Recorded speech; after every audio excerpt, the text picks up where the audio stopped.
First of all, I'd like to thank the village trustees and the mayor for allowing us to use this facility. And thank you, Joe, for setting up all of this scheduling and everything. And before we continue any further, I'd like to thank the mayor again. Thank the mayor again. And how about them Yankees? You're right here, my friend. What? You're right here. Excuse me, is that where you normally sit? Nobody wants to sit in your throne.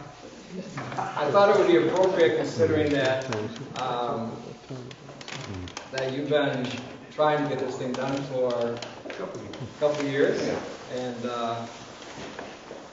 anyways, I thought we'd have our sewer presentation, everything while you're here. And then take as much time as you want to comment, or in your case, you're probably about 3 seconds, you'll be out the door. I'm slightly radioactive, so. I got the plague on this side. Yeah. Okay, so thank goodness I don't want to have any more kids, right? Well, a half hour ago, I was 20 MR per hour in certain spots. If someone hears some clicking, could you please be aware of that? The first thing I'd like to do is call us meeting to order, and if everyone would please stand on our pledge of allegiance. Allegiance to the flag of the United States of America and to the republic for which it stands, one nation, under God, indivisible, with liberty and justice for all.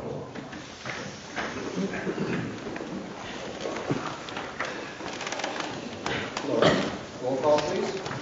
Andrew Benson. Katrina Biekowitz. Yes. Doug Date. Joseph Wetmore. Yes. Ed Levine. Present.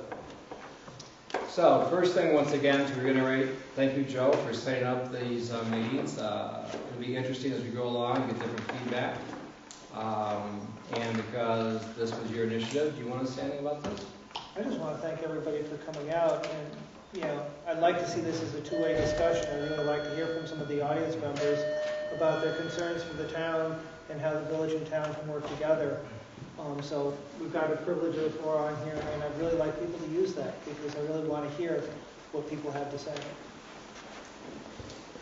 So as you go through this meeting, I want to take advantage of the fact that, first of all, our meetings are now taped. You can stream them on the website of our town website. Every time there's a board member, there's a new set of eyes, they bring new ideas. And one of my jobs is try to implement those. I mean, a lot of times we have a lot of noble causes.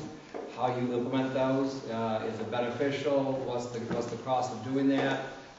Joe's come up with some great ideas. He's going to be working with Chris Williams, who's behind there. He's our AV guy also. Nothing personal with Ted. Okay? So it's good to see you anyways, my friend. But to come up with different ways to how we can get our website better. Like I said, as these things evolve, each time we make it a little better, and we're open-minded to how we can reach more people. One of the nice things about the comp plan, one of the reasons why we took a step back, is because there was so much interest in this, and we want to hear your comments. Maybe there's something we're missing, because in all fairness, the last one was 2006. A lot's happened in 12 years, and even then, a lot of the land uses weren't really changed. So I think as we evolve, as we grow, that we'll see where all this takes us. One thing I will use this as an advantage also is that there's a new president of the Senior Citizens of Lansing, and he would like to personally invite you. We meet on the second Wednesday of the month at noon at All Saints Church. One of the things I like about being president is I feel so young compared to the rest of them. They're all so wonderful. So you're invited to, please feel free to come, look, enjoy. You might meet some more new friends. And that's one thing as a community, we get to know each other a little better when you sit next to you start talking to someone for the first time. Good food too, right? Good food, dish to pass. You can bring somebody if you want. If not, a $3 fee. But you're all my personal guests if you want to come. And as president, it does have its advantages. So please come. Another thing is that North Lansing is going to have their breakfast a week from Sunday. North Lansing up by Linda's. Feel free to come to that. Once again, we meet each other, we talk, we find out that our circles cross a lot. And this Sunday is the Lions Breakfast at the Community Center, right next to the Town Hall. Once again, as a member of the Lions, I invite you to that also. So please come. Great way to meet other people there, because we are a big town. A little bit bigger when you first got on the board, I'm sure, right? It's kind of grown a bit. Yeah, a little bit. A little bit. About 10%. Yes. So we're going to move on to our sewer presentation and then our comp plan discussion. And I'll address the comp plan discussion when we move there. Tim Buell is the engineer for Mr. Weinstein and the Cuba Orchard project. We also have David Herrick, which is our town engineer, and also I believe does work for the village. So having said that, I'm so delighted that Don and I get to sit on the same table. It's so ironic that I did read a book from Rita Schmidt about the formation. My father's name was mentioned actually in there, and ironically, I never thought I would be in that seat or this seat, to be honest with you.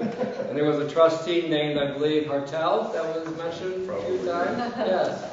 He lost his first run. I read that too, but more importantly, you won a few more after that, though, didn't Yeah, a you? couple. Yeah.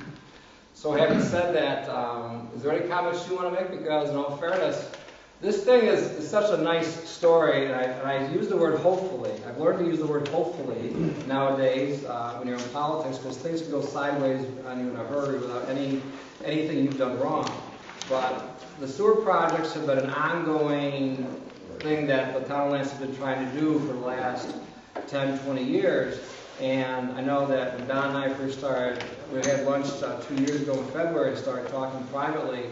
You know, he was very gracious to let a very painful time of the sewer behind him. And I thank you for that, because that was, I don't know if I would have been that gracious, to be honest with you. But it's a new day, and working together. And ironically, it seems as though as this thing evolves, it's the right time. The right time, it seems that, as you had mentioned publicly, that you have money in your coffers for doing certain things. This thing evolved going down Trip Hammer Road, where we were just used as a transportation means. And as we started talking and brainstorming, you could come up with some terrific ideas of how you can enhance the village of Lansing. And once again, it was a win-win. All the horses pull in the same direction. Same thing with the Cuba Heights. So there's 3 different legs to the stool. And 2 out of 3 won't make it work. So I'll give the floor to you, since this is all well earned, so please take as long as you want. Well, first of all, I'd like to welcome you to the village of Lansing. Our new digs here. This is probably the most people that have been in here, I think, since we've been using this, which is about almost 2 years now. The other thing that, as Ed mentioned, the sewer business has been a long, long path. And I think somehow the stars aligned well enough so that it looks like we actually have a path forward. So, due to a lot of people's effort, we're making good progress. One question is there enough capacity at the Cuba Heights plant? The answer is yes. And so, for the kind of projection that we have for this additional sum.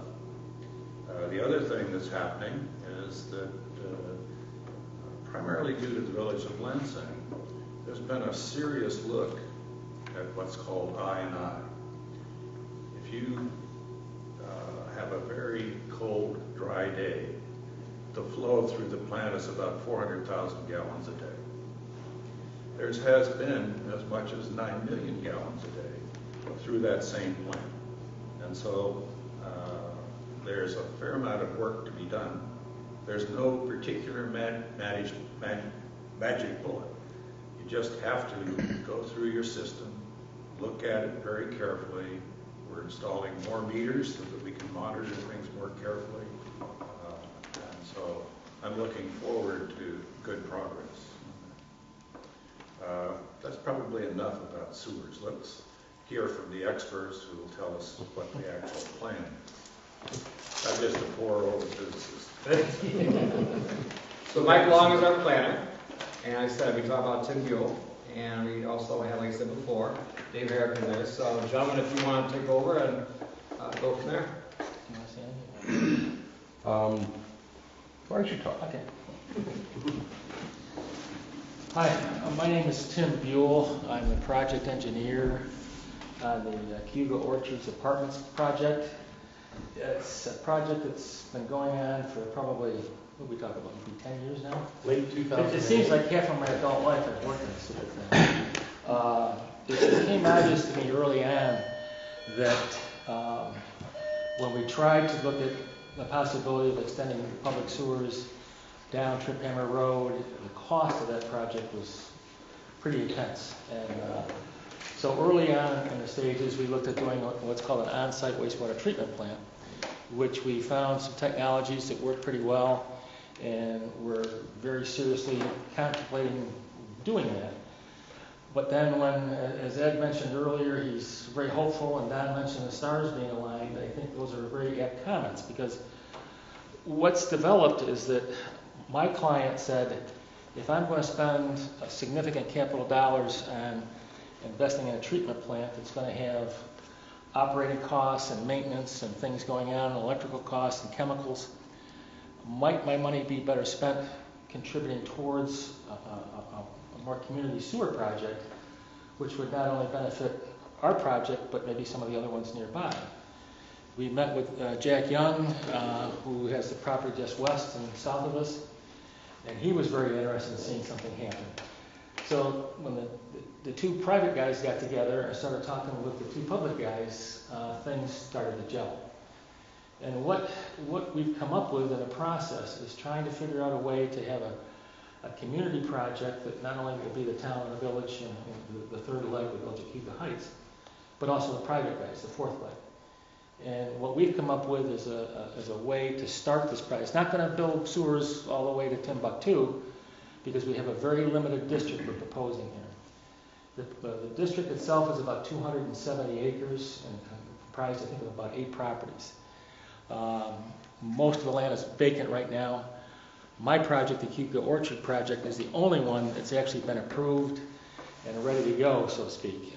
It's 102 units of, there's 8 plexes and 6 plexes that will be housed, and we're either going to do the public sewer or an on-site waste treatment plant. And my professional preference is to do the sewer project.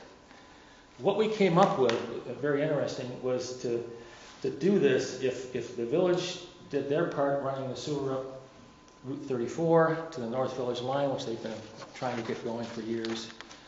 And then we hooked onto that at the very north end and brought it into the town. We could then use that as a stepping stone to construct laterals to these different properties in the district and get the ball rolling, so to speak. I do have a map here that, sorry, I thought maybe you'd have a chalkboard, but what we have here, maybe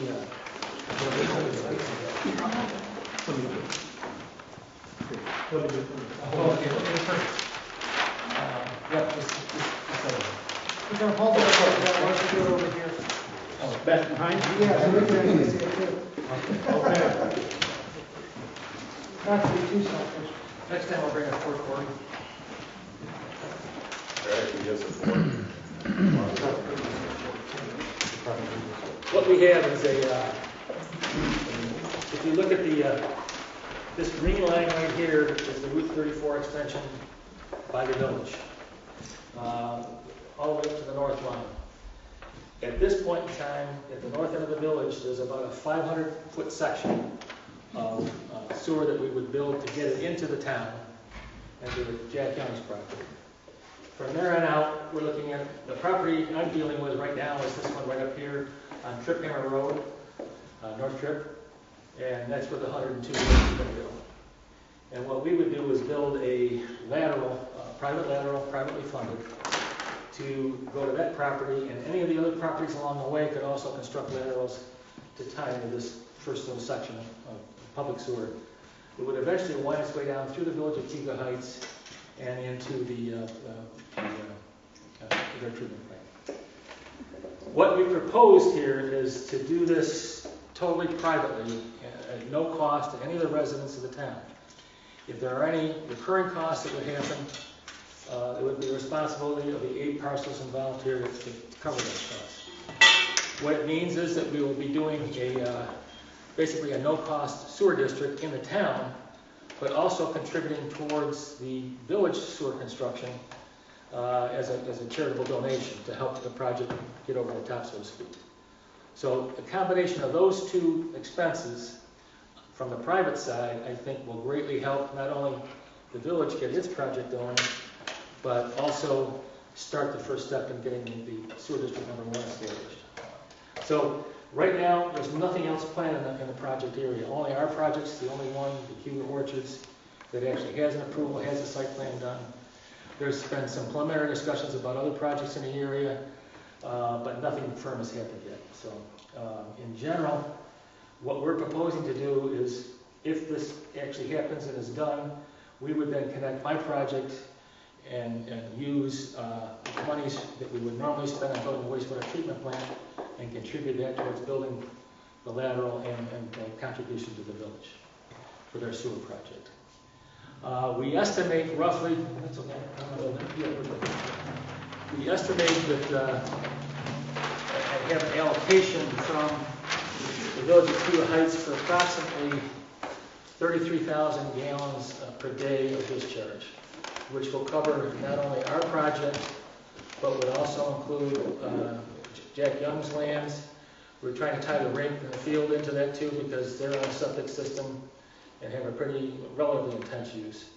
And some of the other parcels there, I think the Hicks parcels that were in between with 34 and Jack Young would also have 2 residential properties there, so 8 properties total.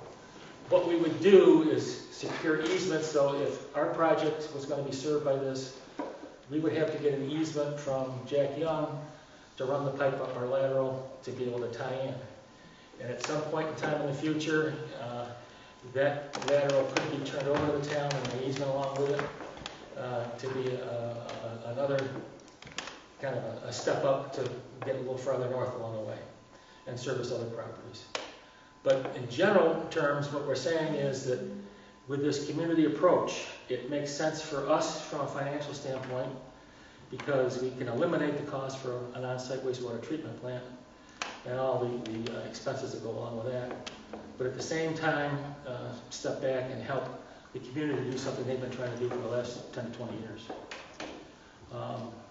In general, I think it's a great project, and I think it's one that's going to help move things forward, especially like when the stars are aligned, like you said. So, maybe after anybody else has anything to say, we can answer a few questions. But right now, what we're doing as part of state law is we're doing what's called a map plan or report, which we have to discuss not only the boundaries that here, that we have to have them in detail, the descriptions, who's in which properties, the costs involved, and a lot of details go into it. We're just in the throes of trying to finalize that now.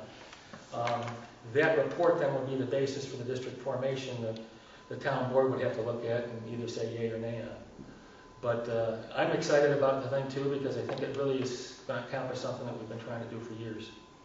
And it'll bring value to the town and hopefully concentrate development where the master plan and where the zoning really favors it. So I don't have, Mike, if you want to. I was going to say, there's one other thing that we probably should mention, and that is that when we did the initial discussion between the 3 parties, between the village of Lansing, the village of Cuba Heights, and the town of Lansing, we got the initial allocation of the 33,050 gallons per day. Initially, we talked about 3 parcels in that particular zone, and so what we'll need to do is to modify that existing MOU that the village has already agreed to and that Cuba Heights has agreed to. So we'll have to do a slight modification of that, so that'll come back before the village trustees at some point. I think it's been a great partnership where we've gotten together. As Don knows the history of the sewer system, and Brent Cross has been great to work with. And Brent's been trying to do this project for about 25 years, and it's just had problem after problem after problem. And And I think you're right, the stars have aligned. You know, Ed said, let's have a meeting, let's start to build fences, let's start to mend those problems. And we've been able to address all the issues, I think. And again, we try to get together periodically, make sure that we do address the issues and try to get everyone's participation and support. So it'll be back before the village board again, and the town will have to update it as well. But we're very encouraged. I know Dave Herrick has been doing the engineering part for the village in terms of their upgrade and the systems. And I think it's going to be great because it's going to keep the septic systems out of these areas, and it's going to make it a much better solution for the town, and the health department's going to support this whole thing too. That's a good point, Mike, because the hilltop plans and the soils in the area really aren't the greatest for septic systems. And we looked at it for our project, but in the long run, while you could maybe make something work for a while, I just don't think it's viable to have septic systems not only for big projects, but even the homes. I've done subdivisions up here, and I know what the soils are like, and you really you ought to have sewers here. So, and this seems like the opportune time to maybe get that going. So I'd like to clarify, you're gonna build this, and then it's gonna be turned into a town ownership on it? Is that the plan, or is that? That's correct. In other words, what we're doing here would be built to state standards, health department approvals, town requirements, and it's going to be done to the point where that first little piece, the 525 feet, would be turned over immediately, but the other lateral would be done as a private lateral until such time as we decided to turn it over. Which lateral are you talking about? That's the long green one up there on the right from here. So this would be private. That's private, and this is all the village, Right. 34. This little section to get through Hicks, to get into the town of Lansing, would be the one that would be, the Jack Young's property, would be the one that would be public and then private all the way up to So one of the things you have to be concerned about is any time that the town is responsible, who pays for it. So one of the criteria of the map plan report is what they call the O&M, which is the operation and maintenance. We have that for the water bills, as you know. It's on top of the fee that basically I use the water example. You know, you get your water bill, we collect that, but you also see part of that is the O&M. Okay, we send that water bill of usage over to Bolton Point.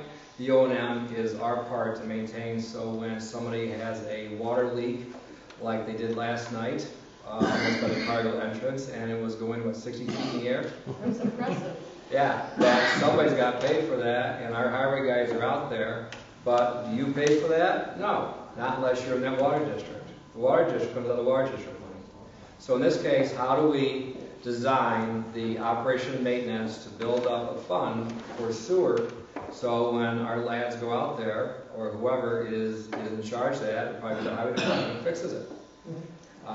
Same type of situation. So that was one of the first concerns, is all of a sudden we're going to own 500 feet. Okay, who's going to fit the bill for it? And I'll use this as a segue to talk about costs. What is the estimate? You have 102 units of what your project is? Yep. And they're what, $250,000 each? Well, yeah, or more. Assessed value. Assessed value? Yeah. Roughly around $26 million. Now, for the people in the village, you pay town tax also, $1.49 per thousand. From a town aspect, we lost $25 million last year from the power plant.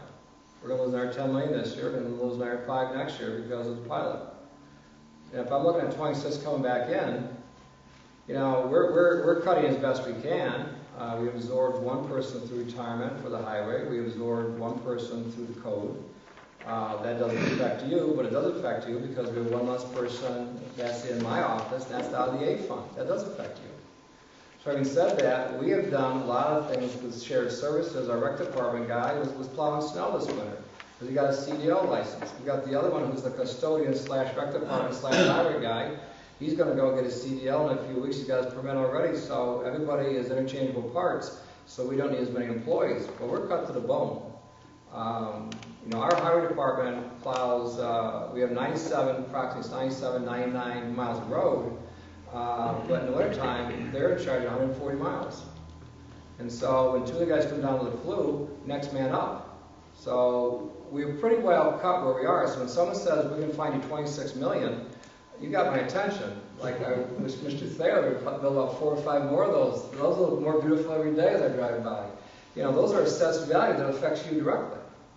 I also want to reflect on the point of a package plan, which often gets eventually turned over to the town and can lose viability and be a big town expense in the future as opposed to sewer piping. That's correct. Does the audience have any, or does anybody else here at the table have any more questions? Feel free, because this is how we start the conversations. The way we actually maintain our sewer systems is to have a surcharge on top of pay to Village of Cuba Heights. And that's the only viable mechanism that you can find. Just like we do for the water, same thing.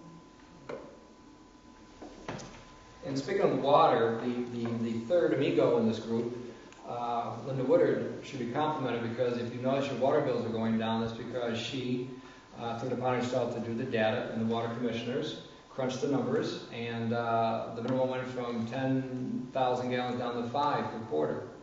And you may see a slight decrease in your water bills. That was one of the reasons why. Because of the minimum billing. Because of the minimum bill. And there was an increase in the rate, but until you reach about 9,000 gallons, you should see a slight decrease in your bill. I think if you go to 5,000, we calculate for the town, it's about $22 a quarter. Oh, that's $88 a year. Well, if anybody doesn't think that's a lot of money, I would love to have $88 from every one of you right now. You know, it is a lot of money. You know, I mean, it's one of those things that when does the price of stuff go down when dealing with the government? Any other questions as far as this goes? Because this will be an ongoing discussion. This simply is the first part of it. As we move forward and the town gets more involved, as the board gets more educated on the stuff, they ask the questions. Okay, because you want to know who's going to foot the bill. I think that's an excellent question, because at the end of the day, who's going to fit the bill? So as we continue our conversations here, and we move around, and we have them on our website, and they can even ask us questions. They can call us. They can contact you privately. And I work over in TOPS. You can pull me to one side, say, geez, I have a question. If I can't get to you right away, I will. I'll call you right back up. We have a lot of our mini meetings there, don't we, on the way out? Yeah, we got a lot done really in 5 minutes. It's amazing. Between Ron and Jerry, are you doing good? How about this? How about that? Peter Salton, who's one of the, I think, trustees of the Cuba Heights, he's passionate about the sewer, and, it's kind of like a verbal email. It's not it's more like an email type of thing where we talk to each other. But communication is the key, because without a willingness to being a tremendous adult about this and say, you know what, let's just go for the greater good, this would not have I'm very excited for the village, even though I have no skin in that game. This is, anytime you get improvements like this, I mean, this is a good thing. This is a very good thing. So, any other questions? If not, we'll move on to the rest. Go ahead. Just a quick question. You were mentioning something about the sewer, and I didn't understand what you meant about it becomes a town expense. Well, the initial plan was to put a package plan in for the development. So that's an on-site kind of mini sewer system, right? And package plans don't have a long life typically. I mean, maybe 25 years or so. At the end of that time, we don't have the pipes through there, and we would be faced with dealing with all that sewage, either doing a whole new package plant or whatever. So really having sewage pipes through is the most efficient and long-term financially responsible. The real risk to the town is that normally what would happen is that the owner of the complex would be responsible for maintaining and operating, again, not a town charge. Mm-hmm. But what would happen is if for any reason the owner refused to do it or went bankrupt and couldn't do it, and then a bank took it over, then one of the things that would happen would be the town board would probably be forced to take it over and operate it. And that's the real risk. There is a history of that in some of these projects. So you were saying that eventually we'll take over this whole line. What kind of timeline and what are the triggers for that? Probably two things. One would be, right now, there's no excess capacity for any other projects other than with the 33,000 gallons that they allocated. If more things happen there, number one, that created a demand, and then number two, if the villages. The capacity of the the system. capacity of the system increases to the point where they can handle it, that might happen. And we're projecting it's probably at least 3 to 5 years before that might actually come to happen. So you're saying what would trigger it is somebody else tapping into that, and then that section would get turned over to the town? That would, when somebody else wanted to tap into it, then it would be turned over to the town, basically. But the capacity in the system has to happen first. Yeah, I That's understand. So right now, the end point is their private property. But Yep. if it becomes a public extension, Yeah. then we take over the middle. So in the year 2050, when there's 500 to 700 new houses up here, do we have the capacity to handle that kind of volume? There are several strategies for doing that. The Yucca Heights plant, it's actually, they've been not very careful about maintenance. And so that is now being done carefully. They have an engineering firm that's looking carefully at the plant itself. And that's being fixed. The other big piece I keep coming back to is the I&I question. A well-designed system has at most a factor of 3 from the dry flow to the peak flow. We're a long ways away from that. And so there are several municipalities that are involved in that. Town of Ithaca, Town of Dryden, the 2 Lansings, and Cuba Heights. And so what we've done, one of the things that I did as mayor many moons ago that got this started was to finance out of village funds a bypass called the Klein Road Bypass, which shifts a significant fraction of the village of Cuba Heights down to the Ithaca area plant. One of the things that both Brent and I have a great deal of concern about is that there is a pipe that goes under Route 13 that transports most of the stuff to the plant. Most of our sewage actually comes down Cedar Lane and then along the old railroad right of way. That needs some repairs this year also, because that line going across, there's a little gorge, is sagging. And sewer lines don't like to sag because stuff stops. And so that's being redone. We actually had a leak last summer because of rainstorm that had washed away part of the support and so forth. The other part of that is that there's another bypass route that Brent and I have talked about that would have another path into the area. And so that fixing the plant, being careful about I&I think there will be additional capacity. Long story for a short answer. I mean, long answer for a short question. And the history from before that is that the federal government required that of us, as opposed to Lansing having a standalone sewer. That we're doing intermunicipal connecting and reshuttling. There was a lot of funding available at that time. Yes, there was.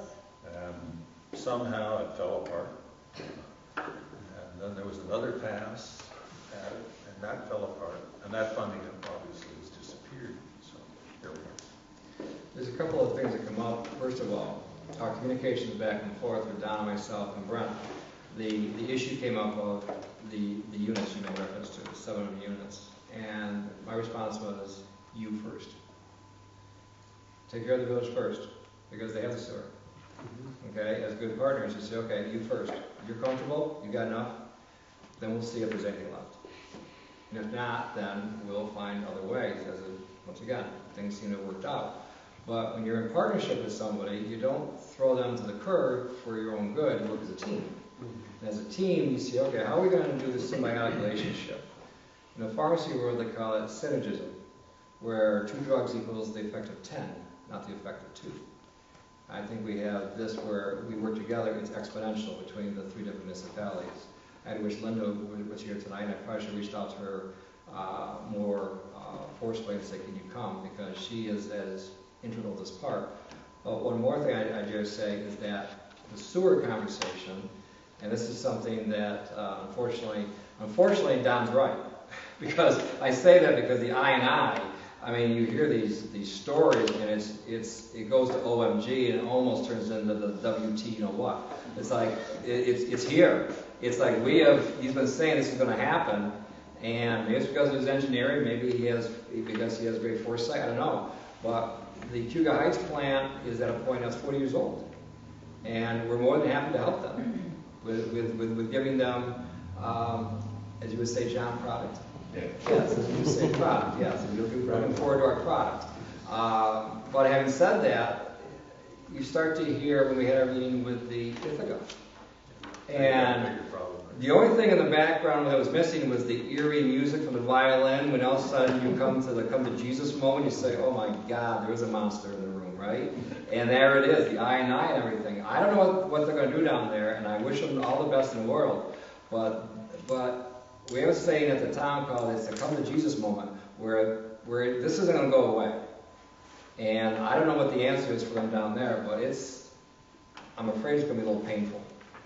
I'm sorry about that. But so anyways, I know sewer's not a great subject to talk about, but it's necessary. I was going to say there's one other change that we made in this whole system, and that was to, instead of changing it based on a dwelling unit, we changed it based on capacity. And with the efficiency of the new water systems that are out there, we're using just a fraction of the amount of water that we used to use in the past. So when they were looking at 200, 300 gallons per day per house, and now some of the new developments are 75 gallons per day, and 125 or whatever. So because we were able to pinpoint what the volume of capacity that we needed was, it had changed the formula. So everybody got much more comfortable with trying to limit that based on volume rather than dwelling units. And the other piece is the new builds are really Much more regulated efficient. for stormwater Yep. flow. Yeah. And whereas a lot of the old building, a lot of our huge rainfall events, like you say 9 million, I mean, they still have to back deal with the stormwater issues. Yep. So it's much more segregated. Would you clarify this INI is, you said it's a different... Inflow and infiltration. No, i.e., you would worry that the stuff leaking out of the sewer. That's not the problem. The problem is manholes that are this far below the surface of the roadway, things that were constructed a long time ago, brick manholes that leak, poor maintenance of the systems. Some of the pipes are old pipes that tree roots like to go through easily. What we do basically these days is either replace that pipe or reline it with a plastic liner that then the tree roots can't get into it. And it costs money, but on the other hand, you have to do that. And that's why we have a surcharge on our sewers to be able to provide the funds to do that maintenance. And it's really just a question of systematic maintenance. There are now televised methods of actually running a little camera on a robot down through that pipe. And if you're lucky on a rainy day, you can see where it's coming in. And then it's much easier to fix. The DEC, evidently according to my colleague here, they'll allow you one spike per month. And there's been... There've been a couple. Let's just say, yes, there's been a couple, and they've been large. Last spring was heavy. So, later's now. The infiltration part is then other waters, not sewage, getting into the sewer system. Yes. Yeah. And you have to... Usually rainwater. Rainwater. Groundwater sometimes. Groundwater. For example, we have a manhole down by the pizza Hut Basement stuff. that has been a significant source. And one of our construction projects this year is to raise that manhole up enough so that it doesn't do that anymore. And the list goes on. We're doing a fair amount of work in our system south of Route 13. It's the oldest part of the system, and that's getting, we're probably going to spend at least $150,000 on fixing that this season. And that's the kind of money you have to spend to keep a system running. It's not cheap. In the early days when the village was under a moratorium, we had no new connections. And so the only way that I managed to get connections was to demonstrate that we'd fixed various leaks. And the currency was you get one sewer unit for fixing 3 units worth of stuff. Can I ask if the people in the back can hear us talking? You hearing okay back there? I'm trying to use my pirate's voice. I've been accused of having a soft voice. I'm working hard on it. Any other, yes? I have a couple of questions. First of all, it's when we're investing a lot of money in the sewer, what's the projected lifetime of such a sewer system? How long should we expect that sewer system to last? You're talking, is that a village question? Because I can talk for the town, or I could have. are you I'm just talking in general. Well, here's the expert, so. A modern system using plastic pipe and well-engineered manholes and covers is good for at least 50 years. Okay. Probably more. So keep in mind modern technology, keep in mind that flow meters, for us at least, all those things that we put in at the start. But when you have a system that's older, and you have a system that sometimes is 40 years old, does the Cuga heights expand? Do they become more efficient? Do they do both? Those are serious conversations that all different municipalities have talked about, because as you know, once you have water, once you have sewer, you have the potential for more density. And we talk about sprawl, we talk about green spaces, we talk about everything else. Tim, I think your footprint on your project, you've decreased it by 20%? Yeah. 20% more green space for the same amount of acreage. More absorption. More absorption. So we're taking all these considerations very seriously about how do we do it. One of the ways you're going to have to do it, I mean, something as simple as water. You get municipal water in, now you're 100 feet from the well to the septic because you have municipal water, as opposed to in our world it's 150. So now you can get a little closer together if you want to. Once again, we tell people, well, what if they'll just pack them right in? Only if you sell your land. You still have control over these things. So a variety of it is the potential. I mean, look at what's happened here in the last, since in the 70s, or the 60s, when this was a 2-lane highway going up here, or a cow pasture back in the 50s. Davidson might know about that way back when there's nothing here. You were here way before I was, but I've heard of dirt roads. Yeah. And because of all the infrastructure, and because you wanted some say, which I believe is true, on where you're going to put these things, because I think at the start, this overpass was going to go down the road, and that got changed down at Shannon Drive, if I'm mistaken. No, it was always going to be trip end. Okay. There were a number of other features that took a while to straighten out. And it used to be a traffic light. And before that, a 4-way stop. We actually had a 4-way stop in the village before we put the traffic light in shops and everything. So I have another question. This private section, what's the process of somebody hooking in? What's the approval process? Who approves which steps of it for that to happen? Well, first of all, if there's capacity. Well, I understand. So someone shows there's capacity. What's the approval process for a hookup to happen? On our part? How does it work? Well, I think it's going to depend on, I think the first project most likely will be the Cuga Orchard. They'll get a building permit and it'll be approved by the health department. Well, we For get anyone else. the pipes in the ground. They set this whole thing up. The next piece of property says, I want to hook in. Past Cuba Orchard. Past that. Anyway, Yeah. in front of it, wherever. How's the next hookup happen? Well, what would happen would be, Sewer an district. extension of the Yeah. district would have to be made, a similar map plan report The next. for the next section, and the flows would have to be approved, and the costs would have to be approved, again, it's a lengthy process. And then it comes before the town board. So we are gonna get a chunk of pipe that's given to us without us first saying yes to this additional district, this additional hookup. Right, to be clear, there's no right to hook into a private lateral. Mhm. Because once you put two people on a private lateral, it's a public system. It has to either be a district, at least in the town, it has to be either a district, or it has to be managed by a transportation corporation. Okay, so the private individuals can't just sit down and say, we determine this capacity.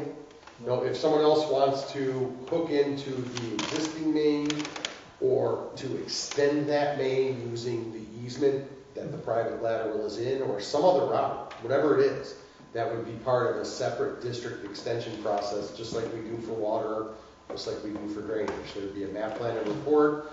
That district would have to pay its own freight. It would have to do its own, it would have to pay for the map plan report. It would have to pay its capital costs. If it was going to be bonded or borrowed, they'd have to pay that. So it would always, any extension would always come back to the town board for approval. It has to. What if this developer wants to add on to their project right now? Would they have to go through that process to add on? They're already in the district. No, it's no different than if So you they put them could on. expand theirs, but if anybody else wanted to go in, they would have to go through the process.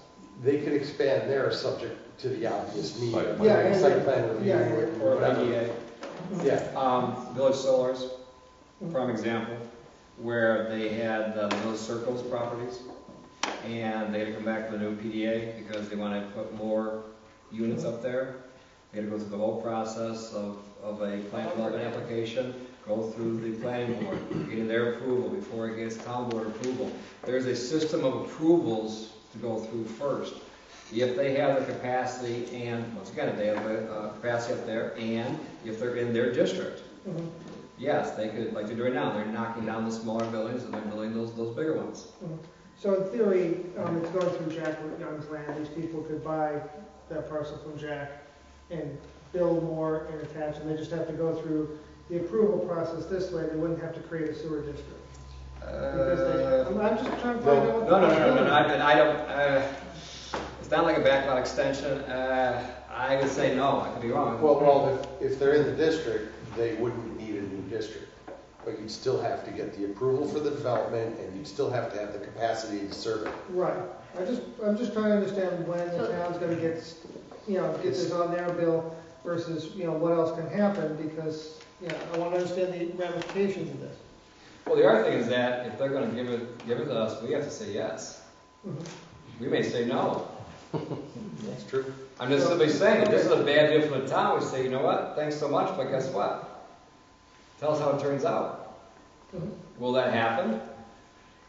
I'll tell you in 20 years. I'll tell you, who knows? I mean, And the town could say, you can give it to us, but you have to give us a lot of money to, maintain it with.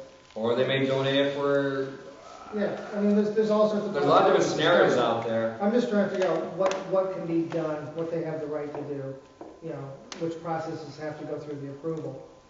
So I want to understand what I'm agreeing to, if I agree to this.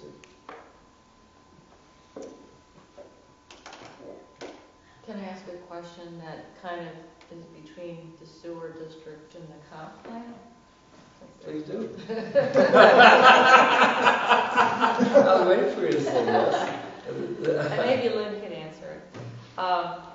On the proposed future land use map, there was an extension of a commercial down 34 towards the corner waterway, correct? I wasn't there for that meeting, but I believe you're correct. So, and it goes down that side, so it's down that side. Those two lots that are now going to be a part of the sewer district are being proposed to be commercial, mixed use. Then to the rank, then to the corner, so it ends there. So I was just wondering if that was part of the rationale, knowing that there was sewer district going in. I think the feeling was as much as on 34B, opposite the school, things are happening. People are putting individual, businesses in. I think the sewer district has been up in the air for so long, I don't think it was part of our plan. Sewers, started in 1960. True, but as a proposed future use, if this is now in a sewer district, something completely different can go in there. And it would be, Yeah. it would go back to the planning board as a proposed use. With the legislation to allow it. Right. The only What- thing in the sewer district is the actual ring Are project these- itself. Yeah, that's the only thing that's built right now. And the only thing that's in the district right Right. now, on 34.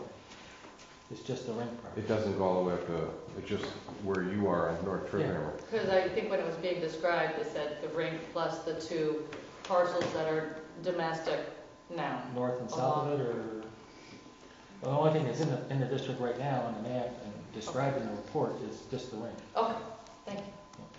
Good for them. And all hookups in the district would require town board approval? That little section of 500 foot, if someone wanted to hook into that, that requires town board? If capacity was there. That would be an extension, yes, it would require Yeah, town board. if, yes, Right, if. But yes, it yes, would come yes, back to us. yes, So go if- back up. Well, very similar to if somebody wants to, item number 7, consolidate water district number 4. Mhm.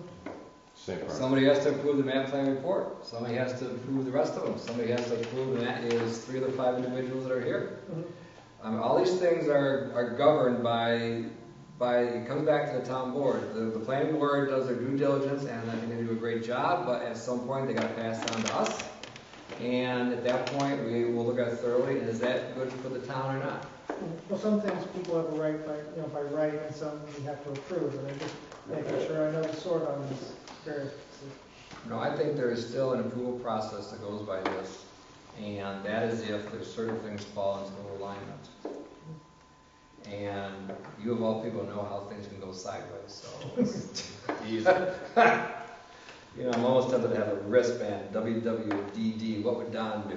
Because, it's like, you've been in so many ups and downs, I'm almost a little bit concerned to get optimistic about this, We're better off than we've ever been in the past. Put it that way. Because I don't know how long are you intending to be with us longer than this discussion? 'Cause I've had, my day started at 6 o'clock. I figured, yeah, so I'm gonna propose that we talk about 14 now, because I have perhaps a solution that might include them. Okay, this has to do with the The fire department? exemption, fire department. Oh, exemption. okay, we can't, I guess we could decide tonight, but I would really prefer to have the rest of the board here to do it, but I'd like to listen to what's happening. But since we're here in the village, Absolutely. and the fire department in the village is part of the discussion, I think would be helpful to Sure. have done. And before you do that, I have one last question, and it's just for the benefit of people who have not been involved in this.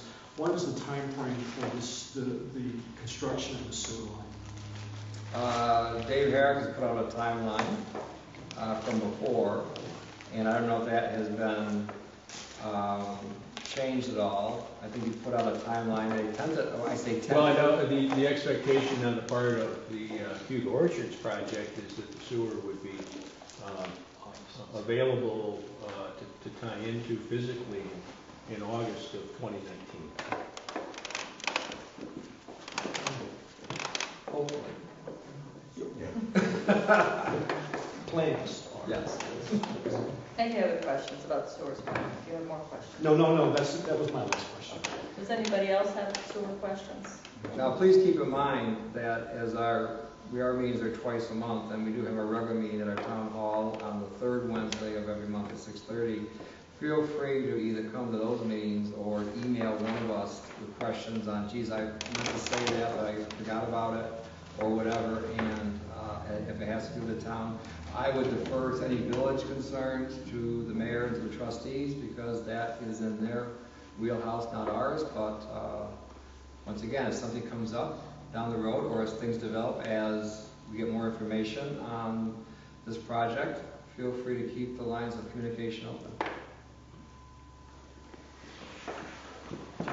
So on that note, I guess we'll close with the sewer discussion, but we want to go right to number 14, because you have something that you want to perhaps go up with. Yeah, so I think we need to give people an understanding of what the discussion's about.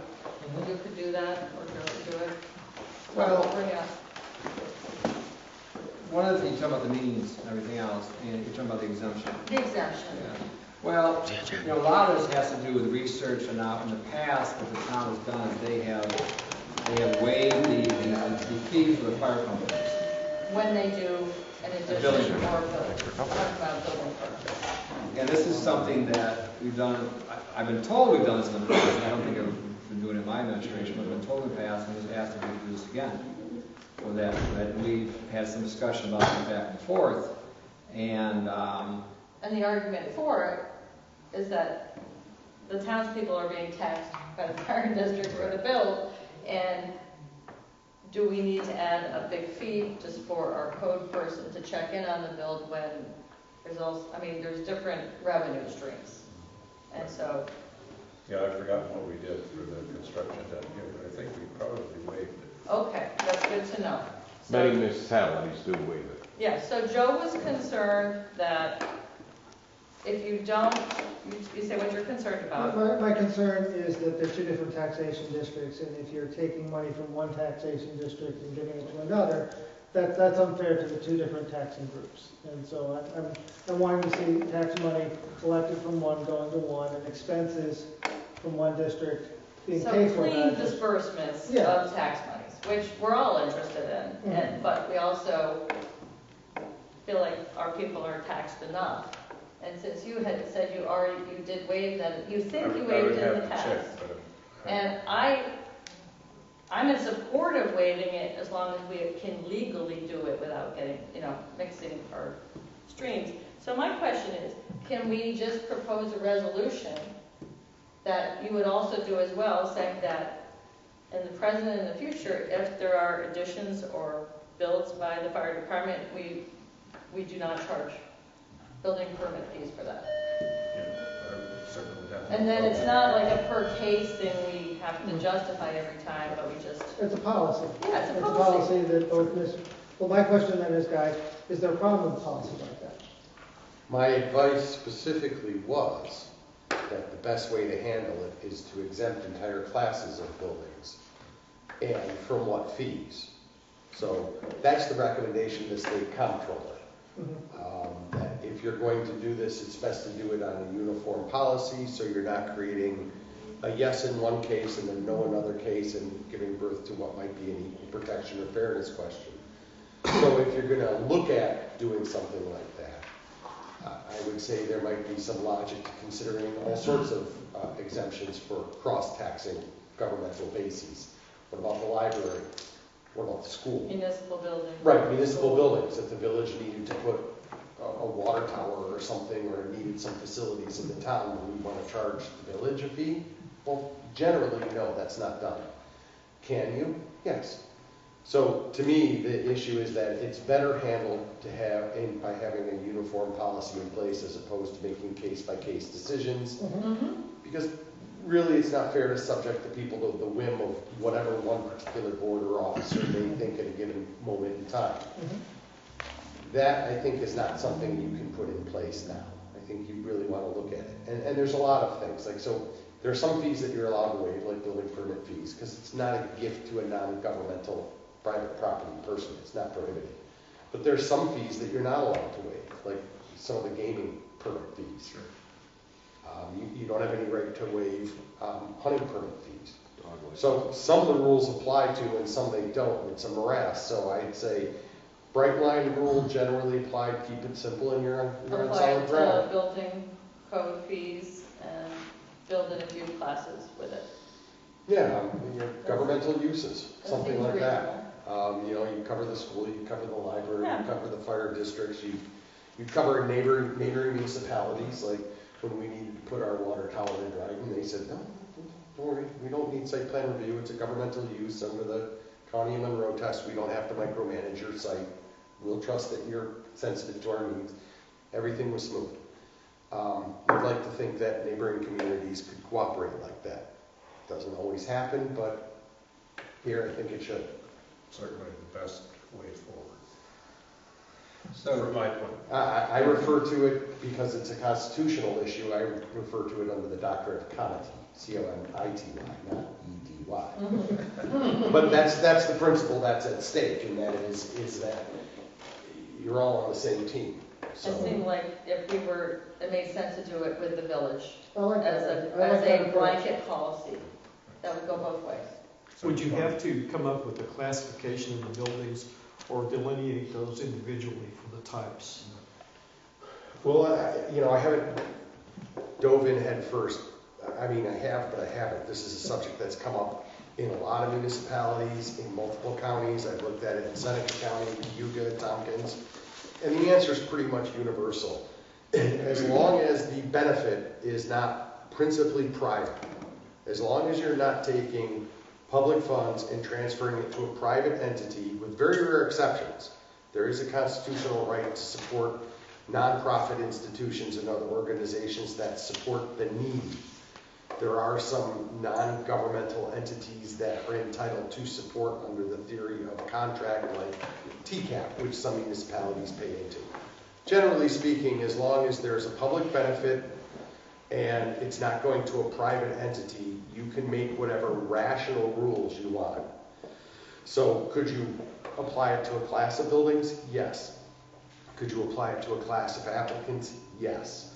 What I'd want to see is a bright line rule and not go, well, we'll apply it to this type of fire department, but not this type, and this ambulance corps, but not this one. Just keep it simple, keep it fair, and you're on safe ground. That's basically what the rulings suggest. As an example, library. Now schools, ironically, we don't say in that. They do their own thing. I mean, our code officer does. It's just have at it, okay, and have at it, and there you are. I find it rather interesting, but That's a good point. it's sacred ground, and okay, and so be it. Even though our tax base affects them dramatically. One of the reasons we try to build as much as we can, because let's face it, the 5,000-pound gorilla in the room is your schools, and people come to Lansing because of the schools. And at the end of the day, you want to be able to give them as many options as they can financially to see they get the best product forward. And one of the reasons you do that is by absorbing $25 million hits. Or in your case, in our case, the shops to Ithaca. You know, so we all have pain, don't we? You just hide it better than I do. Maybe you have more experience. But there's another reason. What do you do about the library? What do you do about any other taxing entity that's what about churches? Do you waive them? Well, Lansing Housing Authority. Lansing Housing Authority. They're governmental. Mortgage, yeah, the mortgage is 10%, but the government pays 9% of that mortgage. And they house 42 people that are safe. Yep. What do you do about our own buildings? We build our own building, do we charge our own fees? You know, so these are all good, thank you. These are all good questions to answer. I think at the end of the day, we're going to have a nice policy in place. But sometimes these trigger some emotions.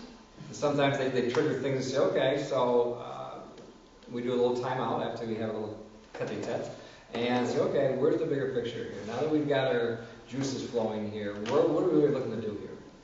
You know, and at the end of the day, I think we can come up with some good policies that will incorporate everything. So, I like the idea of this policy. I'd like to see something start moving forward, because I think we obviously need it. well, you have continuity. Yeah. That's the other thing, is that you're not picking winners or losers. Yeah. You know, and I totally agree with that. Continuity, one has to be good for one, it's good for everyone. But I feel good that we can make a decision based upon, we have a similar understanding about Yeah. the Well, process. I think we can create a similar policy Yeah. and work with it between the two municipalities. It's just a question of moving it forward and getting both of us to like whatever's written down. Because we can Yeah. agree in concept and then look at the writing and say, really? Exactly. So, No, the devil is in the details. But I think this one's relatively straightforward and can be done pretty easily. so now we jump to number 14, we can just adjourn, right? Sounds good to me. Go to Clancy's bar and work out the details. I have nothing more from the sewer. If you want to, like I said, I'm just glad that our first meeting was here.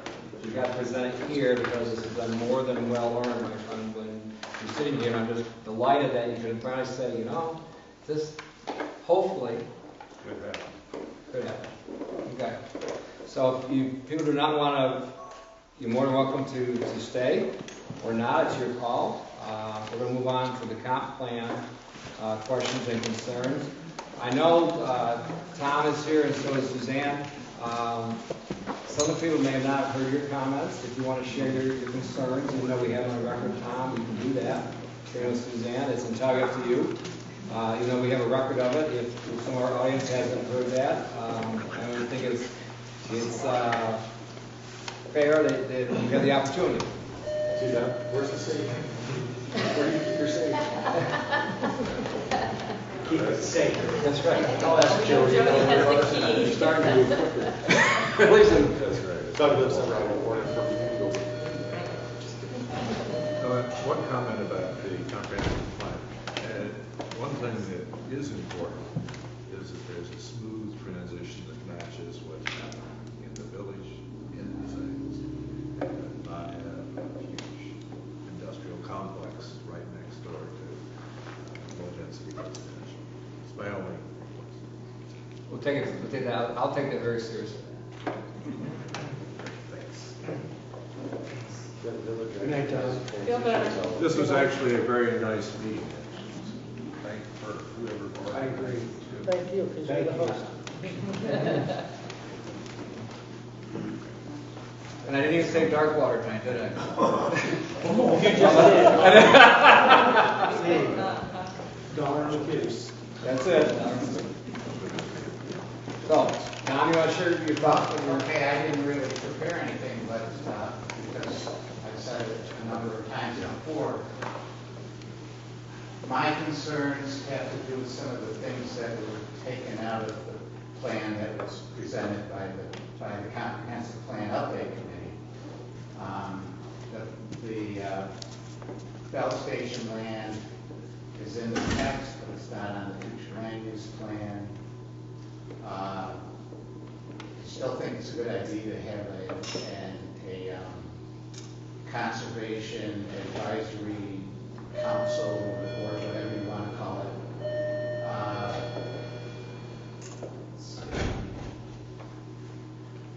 I think Joe brought this up, that we should define our land use categories so it's consistent throughout the whole document. I think that's pretty critical. And then, as far as heavy industry was concerned, that seemed to be taken out of the comp plan. And I'm not sure why. One of the arguments made was that, well, it's not really defined well, and that may be true. We should probably do that. Okay. So those were my major concerns. Okay. Good. Thank you. Suzanne, do you have any? Well, I wasn't expecting to say anything, actually. Well, I mean, I don't want to put you on the spot. We do have your comments. Yeah. But for the audience here, it's entirely up to you. I was just thinking that people from the village are going to talk about their concerns. That's all part of the process. I wanted to address this first. Yeah. So, because you've been in some of these meetings and some people haven't heard it. So, do any other people have questions or concerns? Go ahead. So I sent some of you guys an email, I think it was last week, and I heard back from you, Ed, and you, Katrina, and you also, Joe. So I'm trying to catch up to speed. Me and my family moved here 3 years ago. We spent the first 2 years when she got hired by Cornell living in Groton, and I look forward to buying property in Lansing, and we got lucky. We're right across the street from the schools. So as far as I understand it, this comp plan incorporates all of the future development over in that area, in my neck of the woods, in Lansing, by the Lansing trails, and all of that. So I enjoy living here. I love living here. I love working at the drop-in center, which is where I found myself. Who would have known that was going to happen, since I went to school to be an electrician and an HVAC mechanic, but here I am. So my concern, I guess, for the whole thing, like I said, catching up with stuff reading, the materials that's provided on the website, and finding myself here tonight. My question, I think, that is the overarching theme of all my other streaming thoughts about the plan would be, even like the schools, Lansing sends out a thing that says, okay, the plant, it's going to be a tax revenue problem coming in the future. Here's how we're adjusting our budget. We're going to hope for the best, and here's what we're doing. So they sent out a thing. I think all of the parents in the school know about that situation. Those of us that do get a chance to communicate when we're not sitting down with our families trying to eat dinner, and we actually find time to have other adult friendships when we have small children in schools and all this stuff that I'm sure you guys all went through and are going through. Life is busy, so figuring out what exactly is going on in our area is not always first priority. And I don't even pretend for a second that I know everything or am well versed in all of it. And probably a lot of what I think or feel about the subject is probably out of ignorance of just not knowing anything. So my concern, going back to what I said about the plant and the schools giving us notification of that changing their projection and their budget and future planning, my question is, I know that a lot of the projects in the plan have been thought about for years. I think Katrina, you pointed out in an email to me that decades or 25 years, the town has been thinking about growing and expanding and how that's going to be done and how that's going to happen economically for the future. Which is great. So for me, coming into the town, coming in for the schools, as you mentioned, Ed, me and my wife look around, we're like, we want to be there, and we didn't give up hope of being here when we were looking to buy. So coming into this, I think about the future for myself. I would like to grow all gray hair in Lansing and live here and watch my kids go through all of the schools. So when I hear about a plan going forward that was conceived a long time ago, and then I hear about a plant now that was struggling and there's financial troubles that happened within the last 3 years, my biggest question is, have the plans changed with financial future projections of even like we're talking about with the sewers and the maintenance going forward, because we all know we can't rely on new residences to cover those maintenance costs long term. How has the long-term financial plan changed and adapted to the fact that we're losing some of that income and town revenue from the plant? I'd like to split two of the things that you're talking about.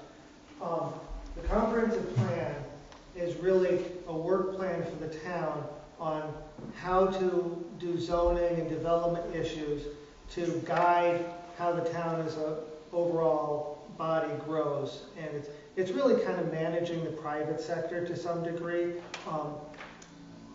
Budgeting is a different question, and I think the concerns are real. And what I would really like to see us start doing is 5-year projections of our budget, because I think we really need to not just look at a snapshot of here's where we are and here's where we've been, but where are we headed towards so that we can kind of see where we're fitting and make long-term decisions. As we, as Ed's saying, you can see the power plant contribution going down, we can see new development coming up, and we can start to say, where are we at and where are we going to go forward. So that's a really important discussion. It's not what the comp plan covers. The comp plan covers, where do we want to build the roads, where do we want to encourage development, where do we want to discourage it, what kind of development do we want to encourage, how do we want our town to look, do we want more open space, do we want more industry, those kind of questions are what the comprehensive plan covers. And it's our plan for our future in one way, and revenue is tied to it, but the two are done as separate projects. Is this making sense? Somewhat, but I can understand, it sounds, this might be the wrong word, don't take offense. It sounds kind of whimsical to have that separate. If I'm going to do construction on my house, I'm going to make sure I have money to do it first before I start planning.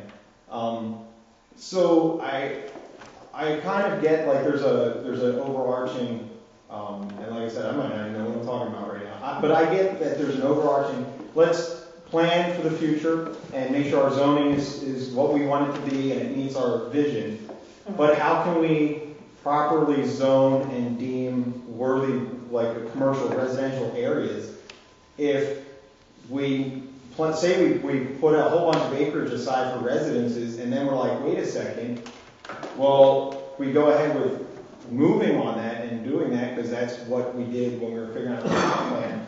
But now that stable source of income that we thought would be there 5 years from now when we sat down is no longer there. So I understand they're two different things and two different plans and visions, but they're also extremely interwoven. At least if in my world, if I wanted to do something to my house, they would have to be extremely connected. So Yeah, you have to think about the ramifications of the planning decisions you're making. This is the very preliminary planning decisions. This is not, I'm going to put a new roof on my house. Right. This is, where do I want to be in 5, 10 years? Do I want to be in this house or do I want to move to a different house?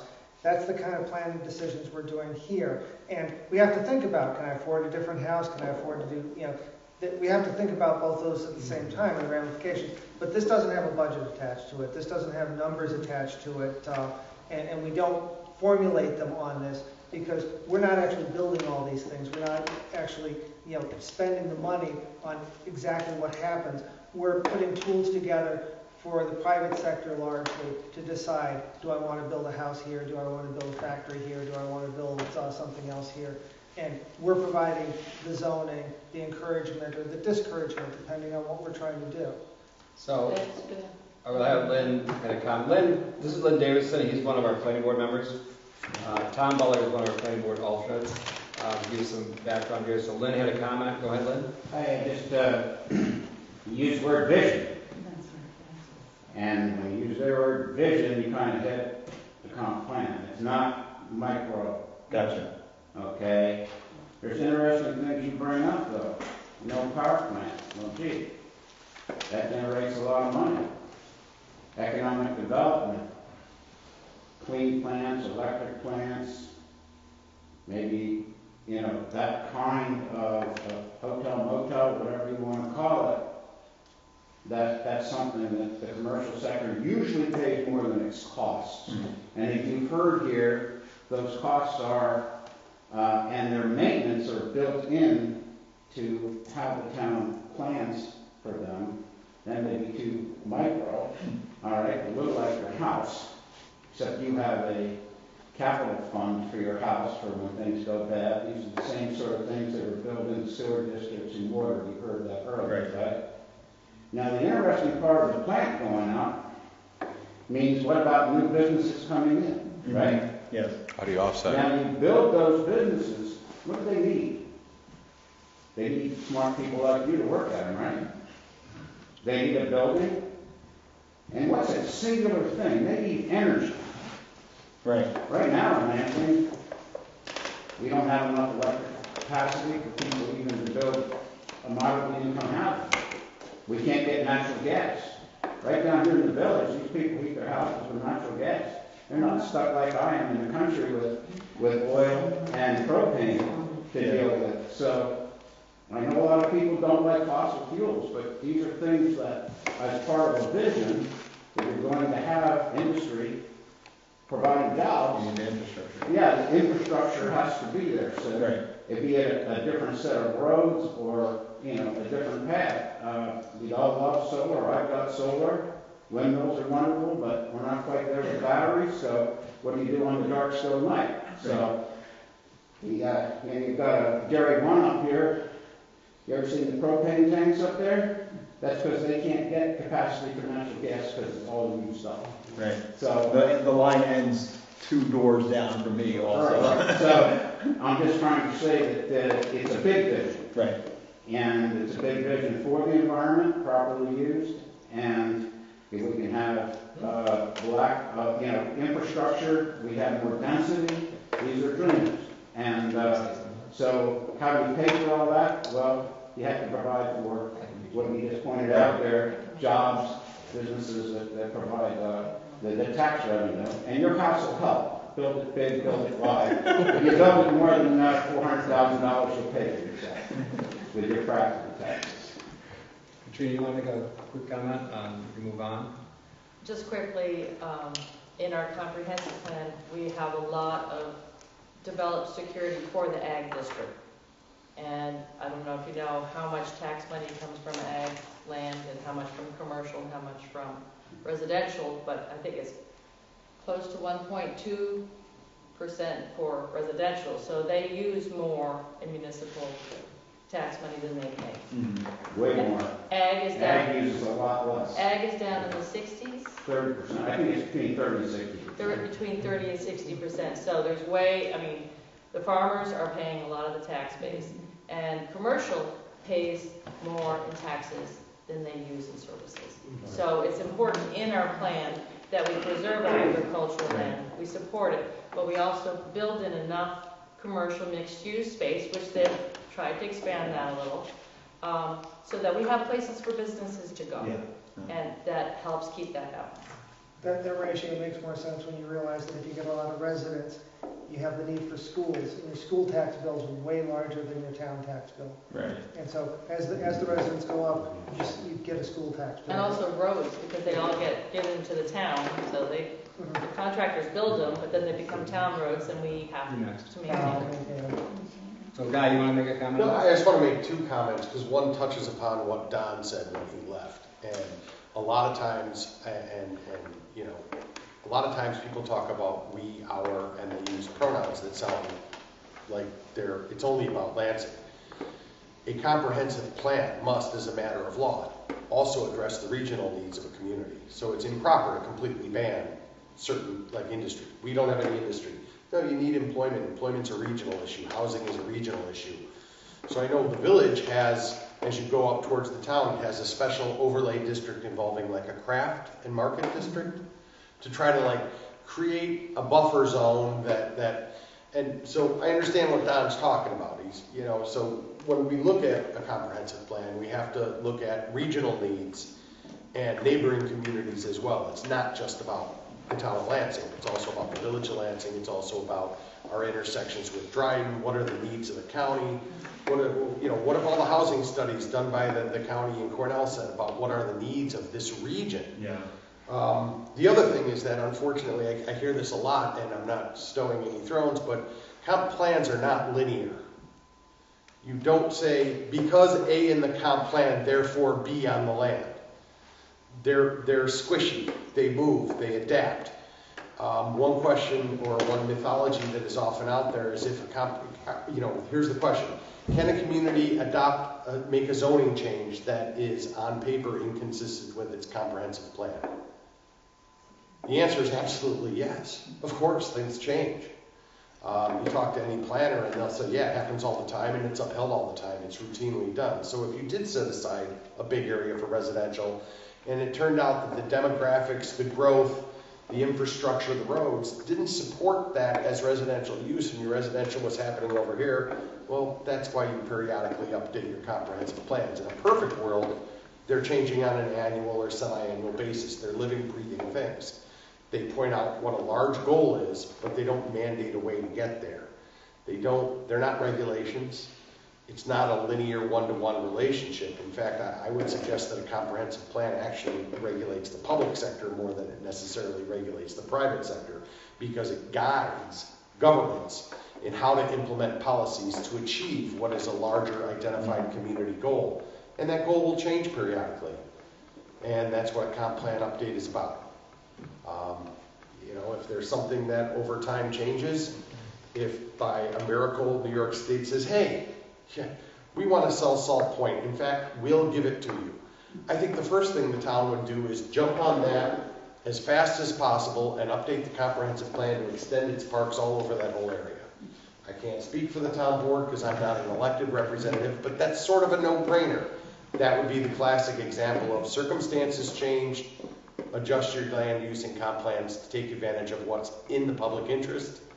And at the time, if ever that happens, I would love to see us acquire Salt Point, the town board will have to make that decision. Right, and I release it. I think if whoever you ask what a comp plan is, you get a different answer, because what's there. It's different things to different people. Sure. And one of the things is it's a snapshot, a guide of where you're going with this. It doesn't mean that this is definitely the way it is. One of the things I've seen from the planning board is they try to incorporate as many things in this as they can, so it gives you as much flexibility to move in one direction or the other. Let's say hypothetically the land across the street from the townhouse, somebody wanted to put it in a Lansing Performing Arts Center, LPAC. That's my dream, LPAC. It would be the cornerstone of basically this side of the lake. You have a hangar theater down there. We have such a rich theater culture in the town of Lansing. Tonight's the first night of Sound of Music, amongst other things. Wouldn't that be great to have performers there? Wouldn't your tourism grants go wild, you know, because they love to be able to stay over. So you have somebody that'll come in there for 3 or 4 nights, and all of a sudden the bed tax goes through the roof because that's how you fund all the tourism grants, is through heads and beds. Wouldn't that be wonderful? And the traffic, and wouldn't the restaurateurs be there? And wouldn't you now become a tourism area where you can draw things like that? You would have your pumpkin festivals there. You would have your other festivals there. You have a big enough area for emergencies in case there was God forbid, a tremendous emergency. Saratoga Performing Arts Center I used to go to when I was in Albany College of Pharmacy. Okay, same type of thing, SPAC. You know, there's a thing where you tap into a culture, where you have a vision that isn't the same, doing something somebody else does, but doing it cheaper. Okay, we'll do the dollar store, we'll do the 50-cent store next time, or whatever. I'm saying this is where you have a vision, where you tap into a part of Lansing, village and towns included, where, wow, isn't this wonderful here? You actually have a mecca of talent that you can tap into between your Ithaca College and every place else around here. I think that would be a wonderful partnership. And if the zoning wasn't accommodating to it, guess who would be the first one to call the emergency meeting and say, you know what? We got some serious discussions to come here, and I think we really need to form a special committee to find out how we can get this thing moving quickly and moving forward. Okay? They had a concern about Hillcrest. I talked to Mr. Young. I don't know if he's still here or not. I think he's left. He took it off the table. When you look at a comp plan that may change your zoning, may not, doing nothing is an action. And he said, no, I'm not going to change it.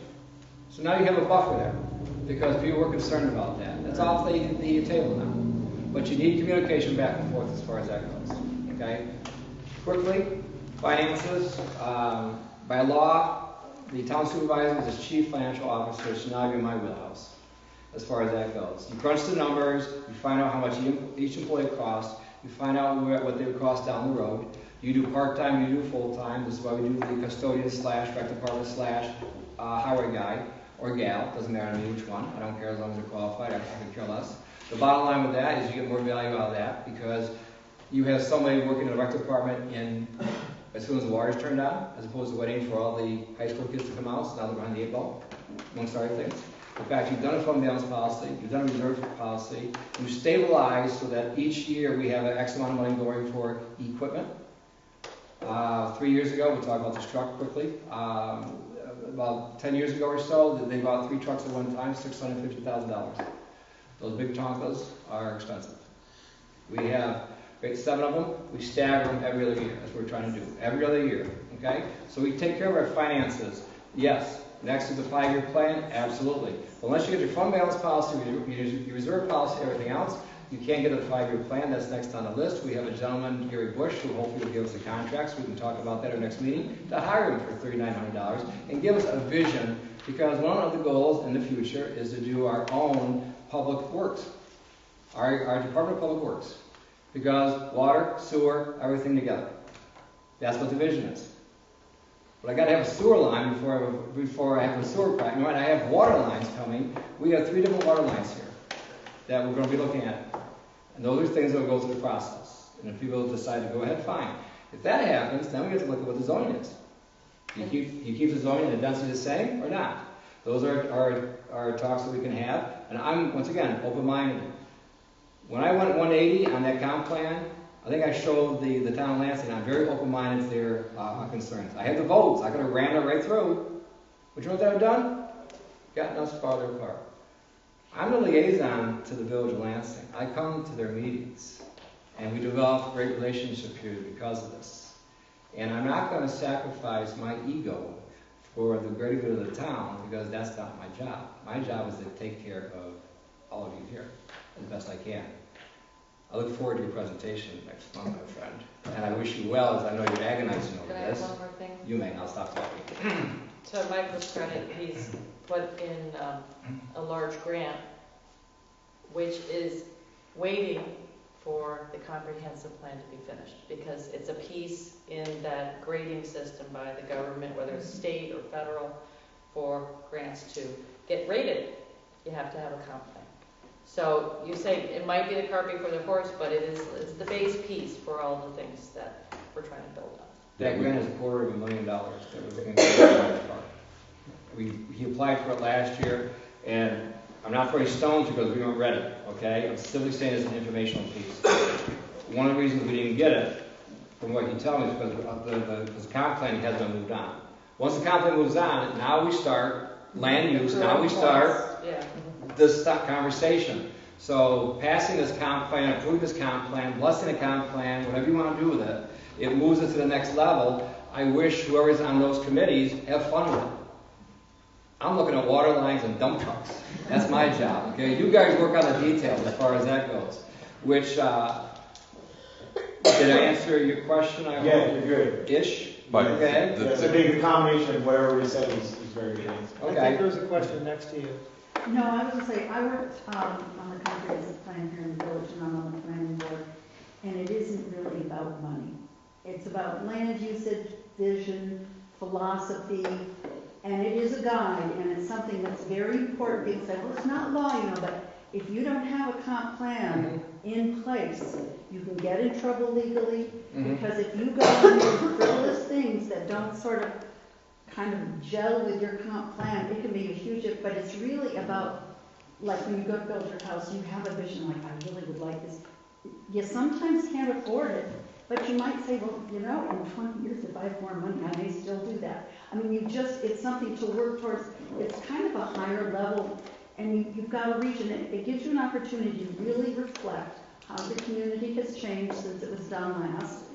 Try to bring together all these disparate pieces, which is harder, I think, in Lansing, because you have ag and commercial and residential and everything else, where we're just this tiny little kind of, you know, developed thing. But it's really about vision. It is really about vision and planning ahead. And we, as the planning board, when we come up against tough stuff, we pull that out and kind of go through it and say, okay, is this decision based on the comp plan? Because that really, and if you document that, that gives you some support legally, ultimately. So it has its influence also on decisions. If you think of Lansing as your house that you're going to build and you're going to design this house, you don't sit and you design a kitchen, and you design a bedroom, and you design a bathroom, and you hope they all fit together in the end. Right.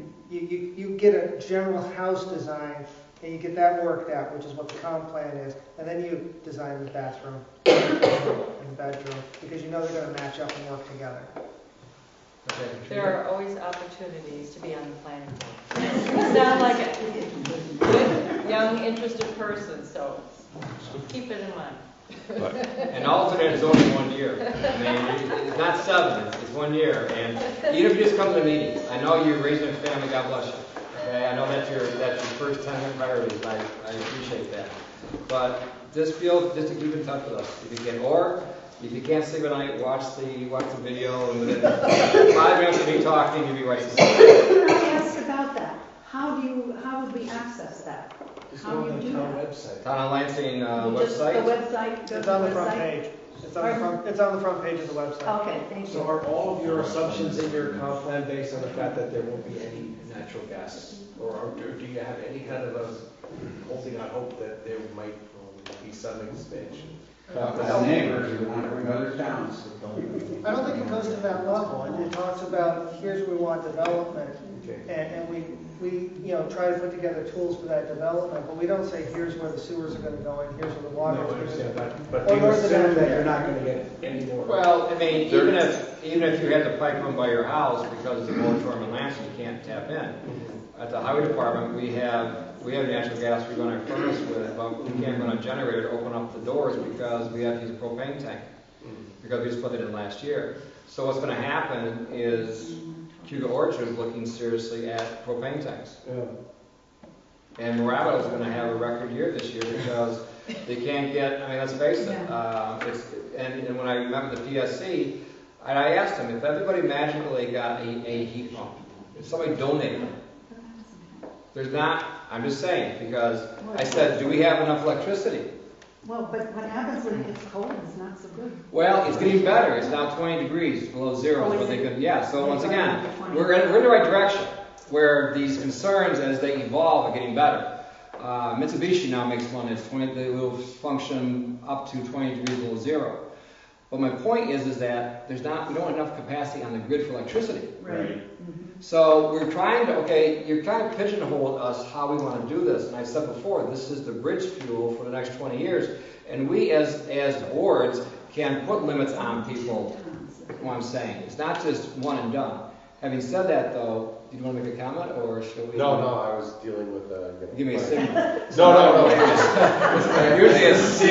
Usually it's a tension young. issue, so we could have more discussion on this, and I commend you for 2 years. I'm very envious. We get 2 years to put the comp plan through. I mean. Oh, yeah, no. Yeah. I'm about as green as your shirt right now. But anyways, having said that, are there any more questions? If not, we'd like to maybe move on to a few more of our items. I don't want to poo-poo you, but on the other hand, I also want to be respectful. No.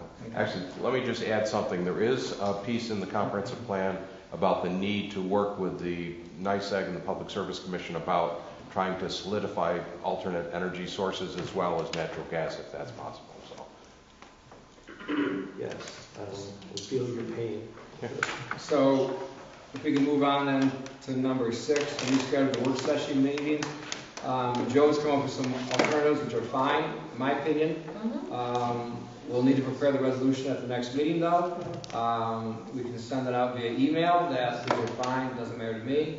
And I think we can cross it off the list. Yeah, we'll basically recycle the last resolution. Right? Exactly, just tweak it.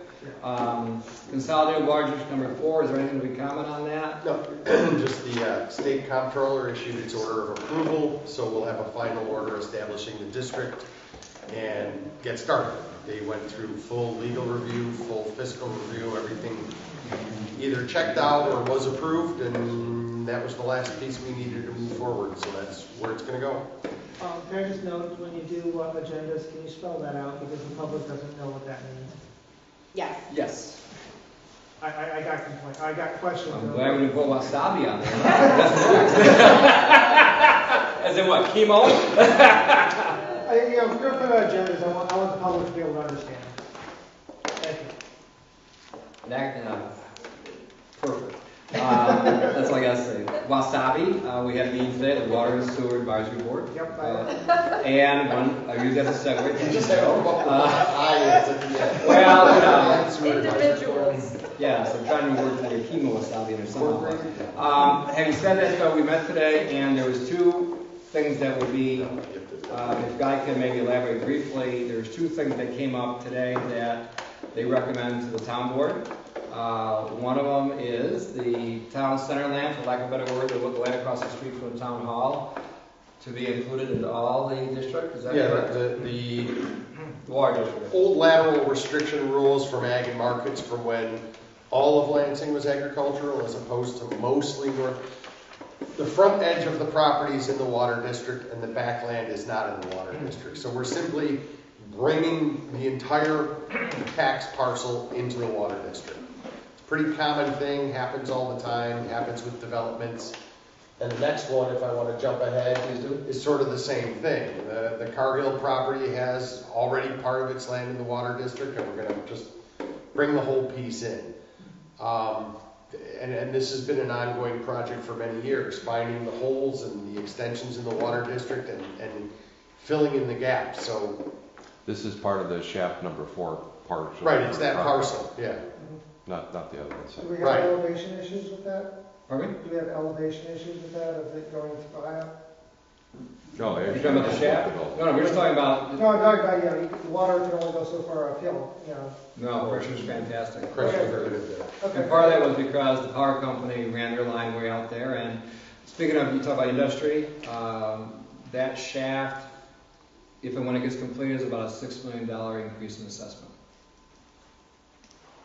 This is where the industry, you try to. And the other one with the power plant, if I use it as a segue, if their solar panels ever come in, those 18 megawatts, I've been told they're about $1 million per megawatt assessment. I like $18 million back. You say you hit on the shaft, is there some question about it going in? Well, we don't know. Once again, hopefully,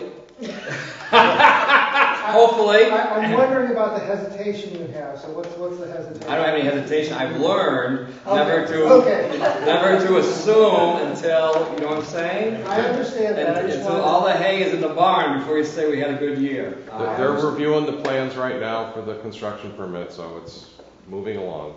The use of the accrued time, where you want to go with this, or we can talk about it.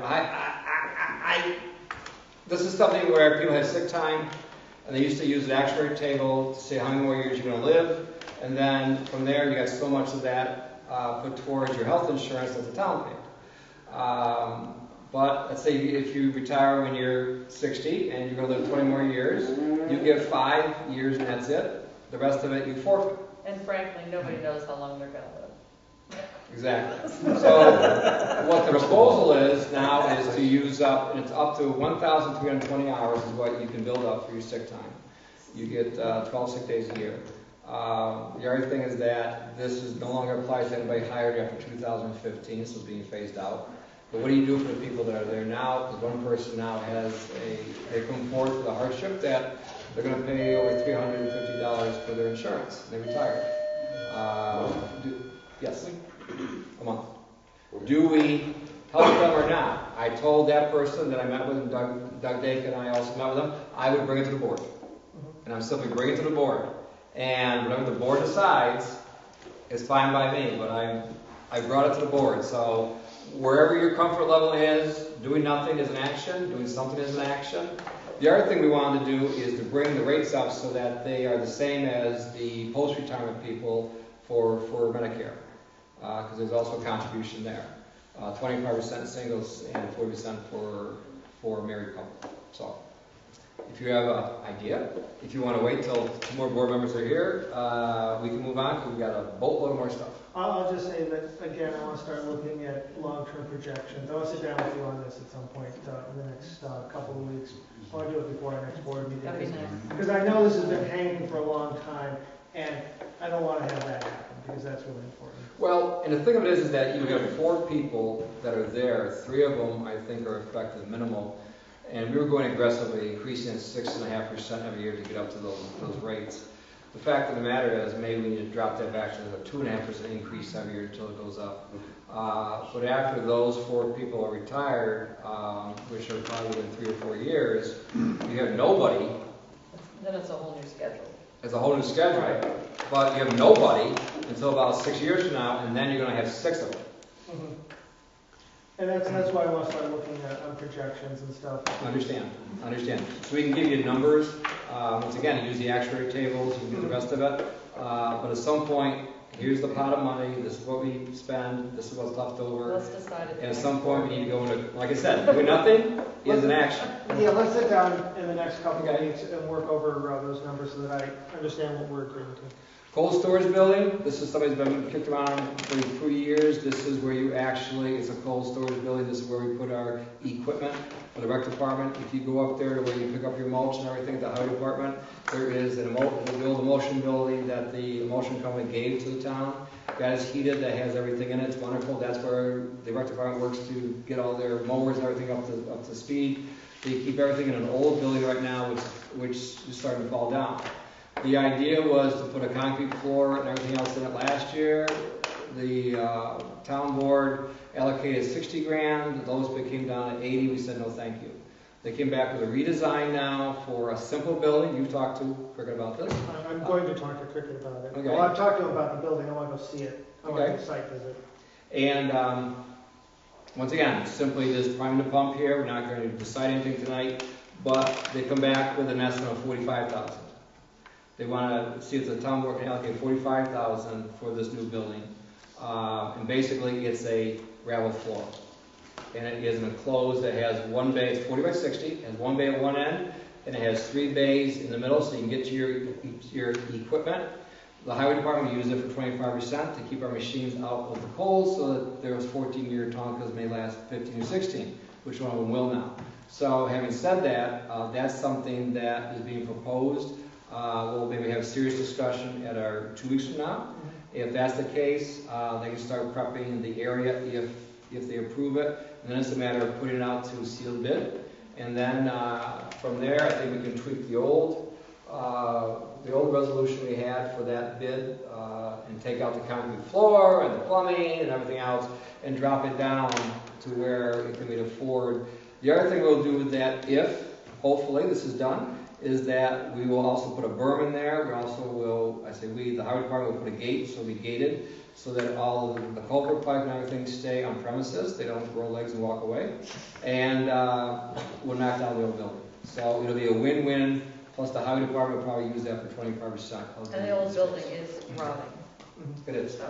Lights, we are keeping lights. They will actually wire it themselves, and they will put in enough lights. It won't even when I talked to them today about it, the bay doors won't even be electrified.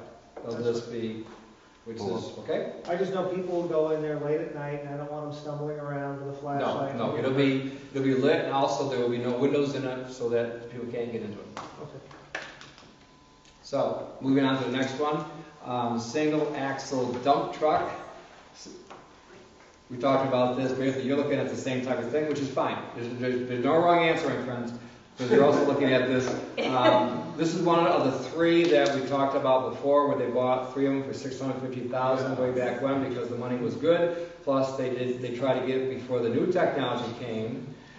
Ask them about urea burners sometime and see what your rules is, or ask Bogey, our mechanic. I mean, they're just a nightmare.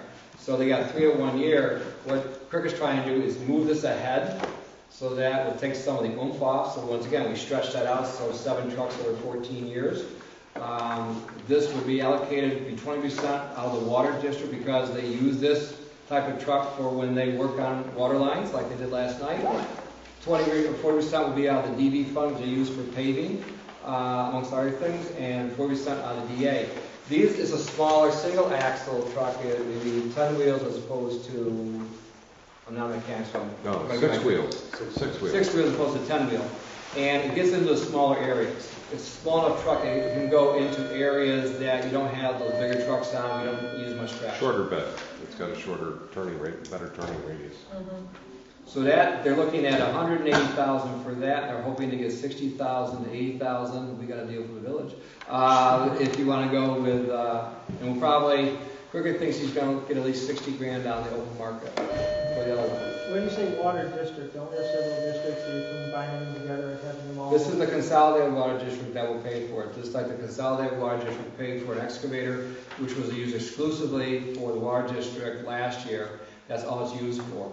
Getting a conservative estimate from Cricket, he thinks that 20% of the time that truck will be used for water usage, which is the fair way to do it. I understand. And the people from the village can understand that we're trying to. This is the taxation thing that we were talking about. I'm on that. I understand that. You got it. I can't guess what the percentages are, but I understand why you're splitting it. Exactly. And this is documentation we have from Cricket. Where are we going with this, okay? I asked Cricket, who's our highway superintendent, Charlie Purcell, I said, can I got to defend these? He says, yes, these are solid numbers. These are very conservative numbers. Just like with our big trucks, half of it comes out of our DA fund and half our DB fund, because half of those big trucks are for plowing, the other half we use them He for doesn't know what maintenance. DA and DB are. DA, okay, B funds. B funds are basically outside of the village. Okay, for instance, a B fund is the fact that we had a code officer, comes out of the B fund, you have a code officer in the village. Okay, we have a planner, you have a planner. Okay, you have an engineer, we have an engineer. Those are all the B funds. Where the A fund is townwide, village and town together. Got it, thank you. You're welcome. Close then of the financial books. We talked about that earlier. I sent an email to everybody. We're in very healthy shape. The thing that we need to talk about is our fund balance, and you're absolutely right. If you can make sense out of that, I think that actually was out of the fund balance reserve policy from the comptroller. We used that kind of language. Oh, you certainly. Looks familiar? Sure it does, right? So, not me. I'm not making this up. I said, what the fudge, Willy Wonka, are we doing here? So, when you talk about, they want to have at least, for operating expenses, a fund balance policy. You want to hold off at least, what the comptroller wants is 25% or 3 months of your operating expenses in reserve, in case, for instance, on your DA fund, which is snow plowing. What if you have the winter of '94 where you had 13 snowstorms, and North Carolina had a surge of Lansingites as they moved down there, type of thing? We literally did. Where the snow was above your car. you burn through that much money, even though you don't allocate it, you need to have a reserve. We have 6 months operating expenses on all 4 of our funds. Do we need that? Can we trim that back a little bit and give value to our taxpayers, like a cold storage building, like the single axle truck? Can we do that now so people are prepared for that? So we still have enough there. School district has 4%. Your school district in Lansing, they can do 4%, we have 50%. I'm not allocating 4%, I would never do that.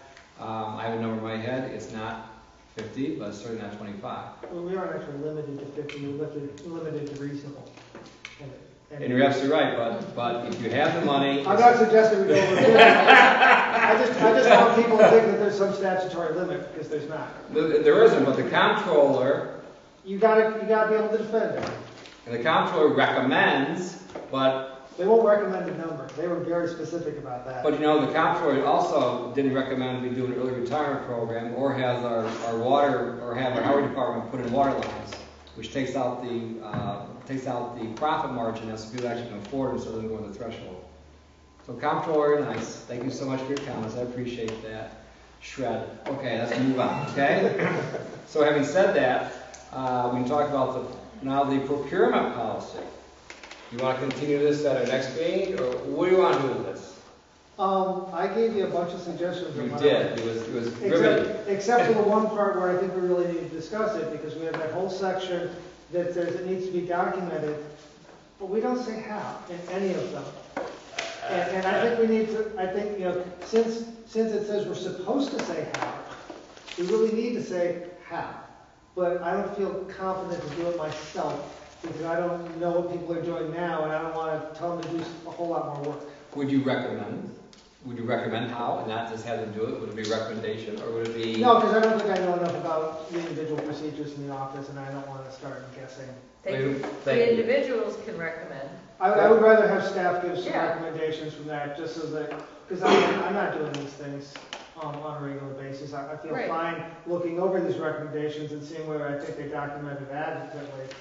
But I don't want to create a bunch of work. And if I put recommendations together, I'm going to create a bunch of work for staff. I don't want to do that. Well, and I think if anything, they get looked at, the vouchers get looked at 4 times. And if there's something that a concern, it can always be readdressed. We've done that before. Even hardly 4 sets of eyes missed something every time. It wasn't about what we talked about before. It was about we all missed the math. We caught it the next time, and all of a sudden we made the adjustment. Small example is that with your tax money, we get your tax money up front, so it's front loaded. So you got your highway department. I prepay my propane. Why can't you, for a discount? Why can't you prepay, which they do, their salt. Why can't they prepay and drive the price down and get a discount? And they do. So as you go through these procurement policies, and the more information we have about this, and as it gets documented and audited, which it does every year with a thorough audit, now we're going to see, okay, where do we give them leeway to do this and accountability? And where do we, because I don't believe in blind faith either. But on the other hand, I trust. Trust and verify. I understand that, but I also trust and trust. And I'll verify, and if something says, whoa, red flag it, okay, we'll address that quickly. And we do that with our supervisor's report. Okay, every month is a documentation where 1/12 of the expenses get brought up. So as you look at how much your pot of money is, each month it's being used. Very similar examples, you look at it, 1/12 of your salary should go down every month. So now it's like 80.2%. Okay, that's what we got left for each to work with for our salaries, because that's a set number. But there's some concerning points there, because our snow removal's down to almost 50%. Rule of thumb is that the winter from January to now is about 75% of your usage. Okay. 25%, once again, rule of thumb, 25% is your November, December. If we had the winter 2 years ago, where the night crew was put on days to save us $3 an hour times 2, which is $6 an hour, which is $240 times 2 months, okay, which is a bit of money, about $2,000, I think, if my math is right, 240 times 8 weeks, yes it is. I was raised in Lansing, about $2,000. That's money you just found. And Cricket does that, because he's not going to have them at night and pay him a $3 premium when he can use them during the day, much more productive. Or, this year, Mother Nature says, I'm going to have all my snowstorms Friday night and Saturday. Saturday's double time.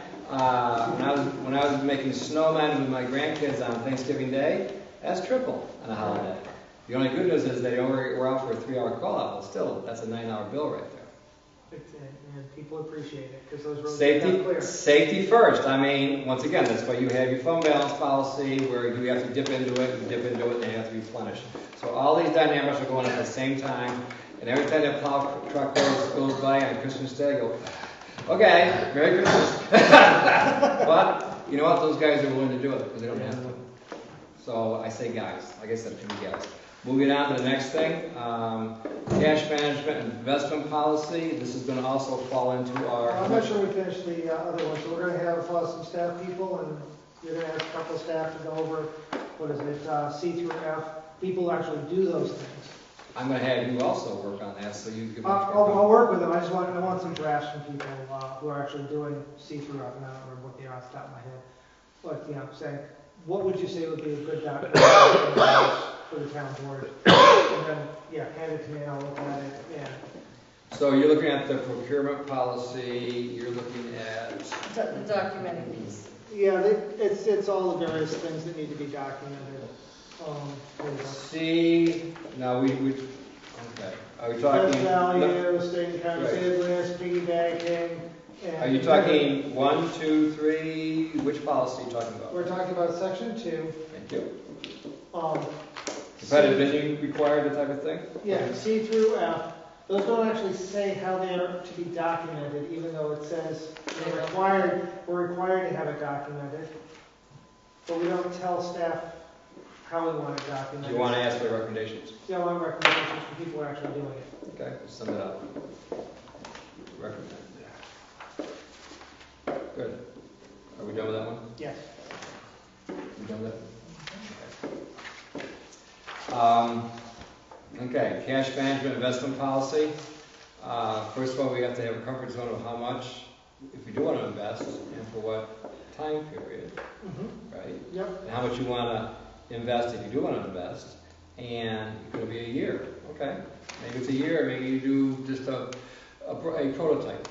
I think this is something we're going to be working on for a while. It's not something we're going to try to put together immediately. Through this year. Yeah, we need to think about this slowly because we don't want to get ourselves cash short. This is what you do with cash reserves? This is what we do with money that we aren't going to spend within a short period of time. So we collect all our property taxes in January, and we spend some of them in December. Can we get a little bit of interest between now and December on that money, and thus reduce the tax need? And we're talking about a serious amount of cash. There should be a serious amount of interest that we can get out without enough, more than the $80 we're talking about earlier. If you go with all the 4 different funds, if my memory serves me right, and you go from 6 months to 3 months, you're talking probably about $1 million in the A and DA fund. Yeah, we can get at least $80 for that. After taxes, before taxes. So what I'm saying is that a lot of times you're looking at these purchases, and you're looking at working for yourselves in a better position now down the road financially. But on the other hand, let's say hypothetically you got $500,000 sitting on the sidelines. And let's say you get 1%. Okay, that $500,000 you just found $5,000. To put this in perspective, for every penny that you raise taxes, that's $13,400 roughly. I just found a half a cent. I don't have to project the board. You raise it 10 cents, it's $134,000 you found in your A and D fund if you need it. I'd like to keep the rate the same. Last year we actually were under the tax cap. The year before we weren't because our special districts kicked it up, our drainage districts, which I think is unfair because if you're not a drainage district, why are you getting penalized for this? Well, that's over with. They're no longer cutting checks based on now. It's staying again. Yeah, that was a... For the moment. So anyways, a lot of information, probably TMI, but so we'll talk about that also. We talk about the fire. Is there any other comments we want? We're about 5 minutes behind where we want to be. We like to do about 2 hours before things turn to mush. But it doesn't mean we can't talk afterwards if you're more comfortable here. We got a lot done tonight, but when we talk about these meetings, I think we're off to a good start, that these will be productive.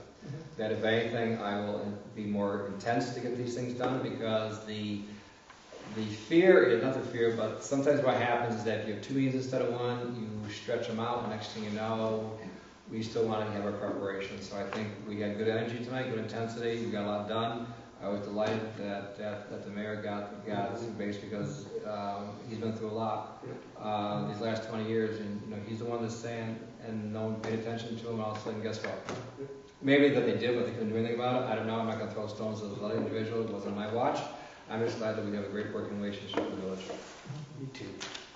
So on that note, Well, I do have questions about the annual update document. Do you want to go over those in person, or do you want to go from there? we can go in person because I'll probably have much more access to information then. That works. And I would like to, wish Ted a happy birthday yesterday. Happy 49. There you go. Yeah. Joe wants to make a motion to adjourn. I'll make a motion to adjourn. Outstanding, Joe. Will you second it? Oh, yes. All in favor? Are you sure? Not even the